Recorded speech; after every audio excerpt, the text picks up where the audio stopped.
Seydou Ndiaye, coordonnateur national de la plateforme des organisations de la société civile pour le mouvement SEN, renforcement de la nutrition. Nous organisons cette conférence de presse d'interpellation, de sensibilisation et d'interpellation des 5 candidats à l'élection présidentielle pour une intégration dans leur programme de développement de la nutrition. Nous avons fait des consultations et travaillé ensemble avec l'ensemble des acteurs clés de la nutrition au Sénégal pour faire un diagnostic de la situation, identifier les défis et les contraintes auxquelles le développement du secteur de la nutrition est confronté dans notre pays et qui sont résumés pour l'essentiel dans le plan stratégique multisectoriel de lutte contre la nutrition et de lutte contre la malnutrition élaboré par la cellule de lutte contre la malnutrition pour la période 2018-2022. Plan stratégique multisectoriel qui recouvre des défis, qui engendre évidemment, qui a un enjeu politique en termes de démarche et d'organisation, de coordination, mais aussi surtout beaucoup d'enjeux financiers, parce que le coût estimatif est de l'ordre de 206 milliards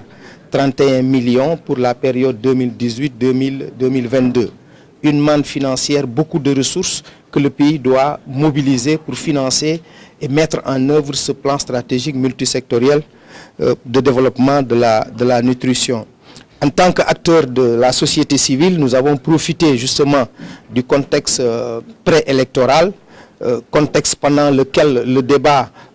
public autour des politiques et des programmes de développement portés par les 5 candidats sont lancés dans notre pays. Nous avons estimé utile justement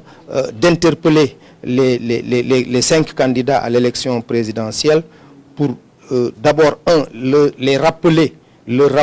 les engagements nationaux et internationaux du Sénégal en matière de nutrition, que ce soit dans le cadre du mouvement SEN ou dans le cadre de l'Assemblée mondiale de la santé, mais aussi les amener à nous faire des propositions concrètes en matière de stratégie, en matière d'efforts pour justement venir à bout du fléau de la malnutrition qui existe dans notre pays sous ces 2 formes de sous-nutrition mais aussi de surnutrition, avec peut-être un niveau, c'est vrai, malgré les efforts ces 10 dernières années, un niveau global assez précaire, avec des disparités régionales très fortes en ce qui concerne la malnutrition aiguë et la malnutrition chronique pour la région nord et la région sud-est de notre pays. C'est pourquoi nous avons engagé justement ce processus d'interpellation via les médias. Nous n'avons pas eu la possibilité justement d'avoir les candidats en face de nous, mais nous avons fait une lecture des 5 programmes des candidats pour analyser le degré de prise en compte de la nutrition. Nous avons aussi fait une analyse de la situation et évoqué un certain nombre de demandes clés qui nous permettent justement de relever les défis de la lutte contre la malnutrition, et nous interpellons justement ces 5 candidats via les médias que vous constituez, mais aussi avec des rencontres en tête-à-tête, parce que précédemment à ce point de presse, il y a eu déjà des contacts avec les 5 directoires. Il est prévu aussi que la note de plaidoyer que nous avons produite et qui vous est distribuée va être déposée en suffisamment d'exemplaires au niveau des 5 directoires des candidats pour continuer justement à dialoguer et à discuter avec les candidats et éventuellement envisager même une autre activité s'il y a 2e tour, s'il arriverait que 2 candidats